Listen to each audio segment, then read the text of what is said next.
Moonshine Life Recipes. By J.B. Wagonmaker. Infuse your booze. A complete guide to de-flavored liquors.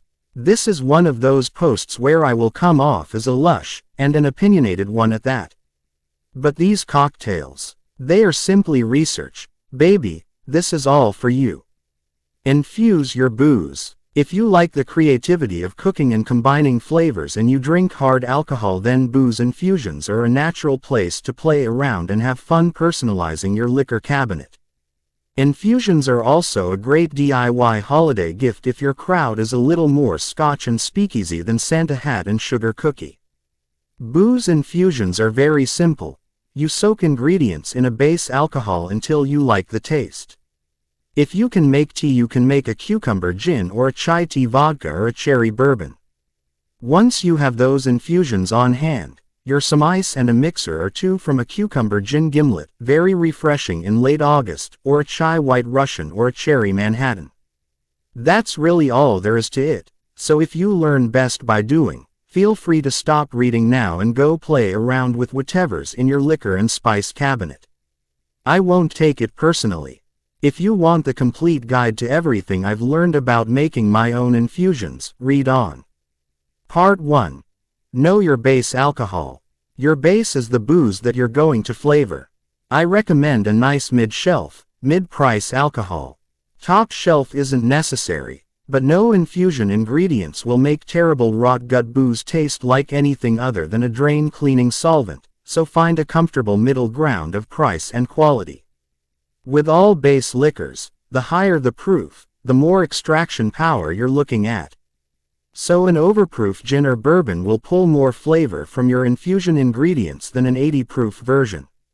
If you are looking for maximal extraction of volatiles, as for a medicinal or culinary extract, 190-proof Everclear may be of use.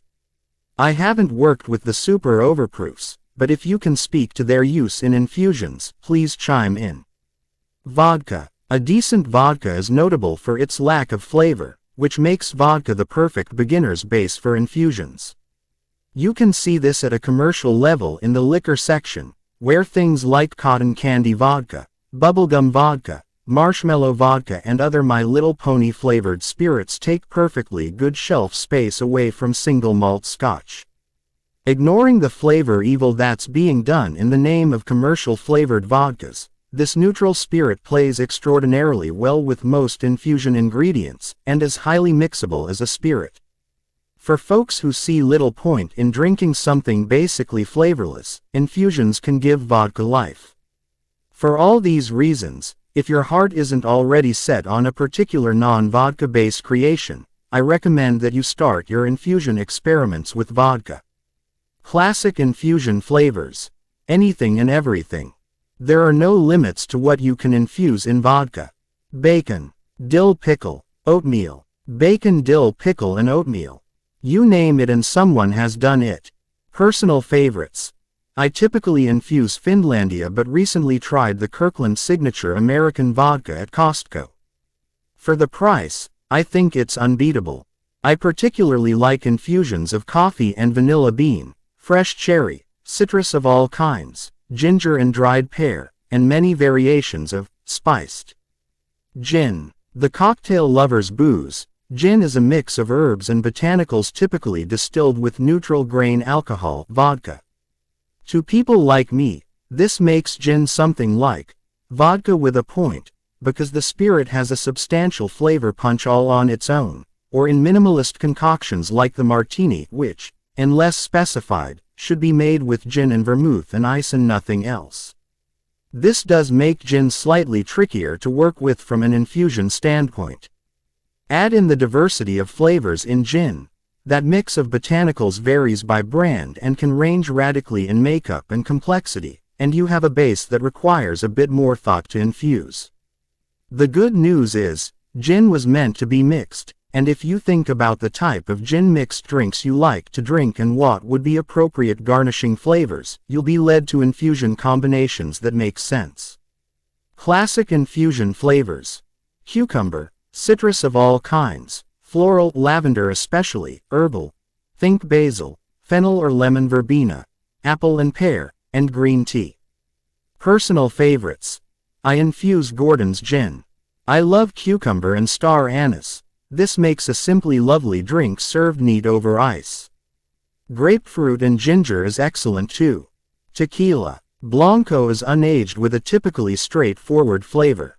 It is a good choice for infusing with bold and assertive flavors that might overwhelm more subtle, aged tequilas. Gold tequila is Blanco with a little caramel color added, typically. Reposado has been aged less than a year in oak and is a bit smoother than Blanco. Añejo is aged over a year and is more smooth yet. The lighter the tequila, the more adaptable it will be to a diversity of flavor infusions. Complex añejos require a more careful hand so that the more subtle flavors of the base are enhanced, not overwhelmed. Classic infusion flavors. Chili, citrus, tropical fruit, coconut, ginger, melon, watermelon. The sweet herbs like mint, lemon verbena and cinnamon basil are also good. Personal favorites. I'm not a big tequila drinker, but I've done a few infusions that are making me reconsider. I infuse in Sauza typically, or whatever relatively inexpensive tequila we have on hand for other use. I've done strawberry mint and dried mango and lime and enjoyed them both. Rum. Like tequila, rums vary from clear in color and straightforward in flavor to dark, stronger and more complex tasting. And like tequila, the lighter the rum, the more adaptable it will be to infused flavors, with the more complex and darker rums requiring a bit more thought in flavor pairing. Rums seem to be second only to vodka in flavor bastardizations: banana rum, coconut rum, apple rum, etc., and the purist in me must advise that you stay away from commercially made, artificially flavored concoctions like these. However, DIY infusion versions made with real ingredients can be lovely. Soak fresh pineapple in a decent rum for week and tell me if you don't agree. Spiced rum is interesting, in that it is already, ostensibly, an infusion. While there are some quality commercial spiced rums out there, most run overly sweet to my taste, a low-quality base rum tarted up with artificial flavors. But spiced rum can give the DIY infuser a lot of inspiration. Classic infusion flavors. Typical spices that play well with golden or aged rum are vanilla, cinnamon, nutmeg, allspice, ginger, cloves, pepper and citrus peel, the kind of tropical spices that grow in the same latitudes as sugarcane, rum's parent plant. For white rum, citrus, particularly lime, is a great pairing, as are tropical fruits like pineapple, mango, lychee, coconut, etc. If you like strawberry daiquiris, consider a fresh strawberry rum infusion. Personal favorites. Bacardi Light Rum or Don Q Crystal take infusion flavors very well, but I occasionally play around with darker rums too. Fresh pineapple with a little mint in rum is wonderful, and if you can find dried young coconut, typically available sweetened, you can make yourself the kind of coconut rum that even single malt girls like me can support. Vanilla Orange is a personal favorite with a dark rum. Don't let the vanilla bean take over and try it in a dark and stormy. Brandy. Brandy doesn't seem to get a lot of press, which is too bad, since it plays so well with others. In cocktails, desserts and savory cooking, brandy is a spirit that rarely fights. Fruit, spice and anything non-vegetal will work with this base. Brandies are made from grapes unless otherwise noted, and are typically aged in wood casks from 2 to 6 years or more. The longer the aging, the more complex the alcohol and the more expensive. American brandy offers a good value. Save the VSOP cognac for sipping by the fire and infuse the cheaper domestic stuff. I've noticed high-quality fruit brandies, also called eau de vie, are gaining in local producer popularity, and I heartily approve this trend. A brandy made from non-grapefruit apple, plum, cherry, pear, plum, etc. will play well with any flavor that the fruit from which it was made would appreciate. Classic infusion flavors. Fruit. Fresh or dried, I can't think of any non-tropical fruit that would be out of place with brandy. Apple, pear, plum, especially plum, cherry, apricot, you just can't go wrong. Spices. Brandy is aged in oak typically, which lends warm vanilla spiciness to the base. Play this up with infusions of vanilla, cinnamon, cardamom and/or clove. Nuts. Walnut brandy is a classic, but almonds, pecans and hazelnuts also have a warm richness that will do well with brandy. Put all of the above together for a fruitcake spice-infused brandy that no one will re-gift at the holidays. Personal favorites. We use Paul Masson Grande Amber for infusing and cocktailing. I like brandy infused with plums and cinnamon, and nut brandies made with almonds, walnuts or pecans. Whiskey, Scotch and bourbon. I am, as might be apparent, a big fan of this family of liquors. The whiskeys are a big family, encompassing everything from mild Canadians to smoky, peaty Scotches. As a family, they share the traits of being distilled from some sort of fermented grain and aged in wood barrels for anywhere from several months to many years. To go into any more detail would require a book, and there are already several written about this topic. For purposes of infusions, there's some space to generalize. Scotch. Proceed with caution. First, Scotches tend to be quite spendy and powerfully flavored just as they are. I'm not saying you can't infuse Scotch, but I wouldn't recommend starting with a 18-year Laphroaig.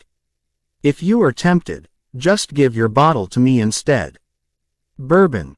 The premium brands are often almost as intensely flavored as a Scotch will also require a careful hand to infuse. Milder bourbon takes very well to infusions with the cookie spices, cherry and citrus. Canadian and Irish whiskies are often milder still and so can make a versatile whiskey base. The whiskies themselves offer a huge range of flavor, and I recommend working with the flavors natural to this family: smoke and vanilla, caramel, spice and honey. Classic infusion flavors. Nearly any fruit you'd put in a pie: apple, cherry, plum, fig, peach, blackberry. Spice. Vanilla. The cookie spices, coffee, Irish coffee, anyone, chocolate, nuts. Personal favorites. I generally infuse Jim Beam.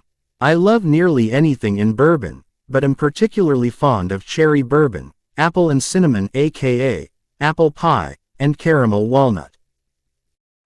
Know your infusion ingredients.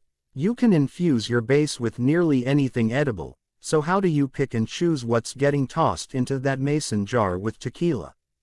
Think with your taste buds. Think about flavor combinations you already know you like, in food, booze and elsewhere, and be willing to experiment a little bit. Just like cooking, you may find your flavor inspiration in the spice drawer, the garden, or a favorite dish at a cafe. I love seasonal infusions, and the great news is that it's far easier to make a cucumber gin infusion than it is to make dill pickles. In general, infusion ingredients fall into several categories. I've included rough guidelines for infusing by category, but these instructions should not be construed as hard and fast rules. Remember, you can combine infusions ingredients as you like, add more or less of the infusion ingredients, and steep longer or shorter, all to your taste. Fresh fruit and berries. Alcohol is a fantastic solvent, and I suspect any residual pesticide or herbicide residues on your fruit will become a permanent part of your infusion. So I recommend organic or better fruit for infusions if possible. Wash fruit. Peel if desired and appropriate. Apples and pears can be peeled or not, as you prefer. Discard any part of the fruit you wouldn't eat, stems, cores, etc. Rough chop or slice large fruit. Leave small fruits, like cherries, whole. I don't bother pitting cherries. Gently fill your mason jar about half full of chopped fruit or berries, don't crush down, and top with your base. For citrus, the zest is the part you really want. Remove any thick, bitter white pith and discard. The zest of a small grapefruit, 1 lemon or 2 limes will nicely infuse 2 cups of base. Typically I save the juice for another use. Delicate fruit like raspberries will be spent after about a week or 2. Firm fruit like pineapple or green apple can handle longer. Citrus zest is good at 5 days to a week. Again, taste frequently and decide what you like. I don't think the fruit that comes out of an infusion is good for much, but some people like to eat the boozy dregs left after straining over ice cream or cake. To each their own. When the infusion is to your liking, strain and filter. Dried fruit. I love dried fruit infusions. They are fast and easy to make, and the resultant boozy plumped fruit is just as good as the just slightly syrupy infused base. Dried fruit gives flavor quickly, but you can't really overinfuse it, so just mix it up and stick it away someplace out of the way. I make something I call Manhattan cherries, by soaking dried cherries in a combination of bourbon and triple sec for, well, indefinitely, actually. We use the cherries, a few on a bamboo skewer, to garnish Manhattans. If you like commercial pear vodka, try soaking dried pears and a few slices of fresh peeled ginger in vodka and prepare to wonder how you ever lived without this infusion. Use natural, untreated dried fruit without additives if possible. If using large dried fruit, like pear halves, rough chop if desired. Use a lightly packed half cup of dried fruit per 2 cups of base. Drop dried fruit into a mason jar and top with base. Your jar should be a little less than half full. Let infuse for a few days to several months, or until so delicious you can't stand it anymore. Strain and filter. Taste your dried fruit. You may like it. Nuts. Nuts are, if you'll pardon the pun, a hard nut to crack. If you are going to embark on nut infusions, be prepared for a few extra steps. Not that caramelized walnut bourbon isn't worth the effort, mind you. Because, OMG, it is. If necessary, shell nuts. Nuts with skins on tend to lend tannic astringency to infusions. This astringency typically mellows with age, but for a milder infusion, blanch and skin nuts before using. This is easier said than done with nubbly nuts like walnuts and pecans, and I don't bother. If you are using a golden or brown base liquor, the flavor of your nut infusion will be better if you toast the nuts until golden brown and delicious. Rough chop nuts and add to your base at a ratio of 1 cup chopped nuts to 2 cups base. Let infuse a day or two. Taste and continue infusing if you desire. I generally go about a week. Strain and filter, then freeze your infusion overnight. This will allow any fat from the nuts to rise and solidify. Filter your infusion again through a coffee filter. Be prepared for the draining to take a little time. This technique is called fat washing and is necessary when infusing ingredients with any oil content of note. Spices, dry goods and similar. Spice infusions are as easy as it gets. Drop dried spices in jar, add booze. Wait, always use whole, not ground spices. The cookie spices tend to do well if you want a warm, cozy, Christmassy flavored infusion. Fennel is always nice. Vanilla beans are lovely, and for the most flavorful extraction should be split lengthwise before use. 1 vanilla bean is generally plenty unless you are making an extract, they are potent. Beware of cloves and cinnamon stick, which will dominate if overused. Don't be afraid to mix up combinations to your taste. If you love Bloody Marys, try a dill and celery seed infused vodka as your base. Throw a jalapeno or dried red chili in there too if you like it spicy. Chai spices and black tea can infuse a vodka for a killer chai White Russian. I typically end up with 1 to 3 tablespoons of whole spices per cup of base. Loose black and green tea, or high-quality teas left in the little tea bag, can be added to your base.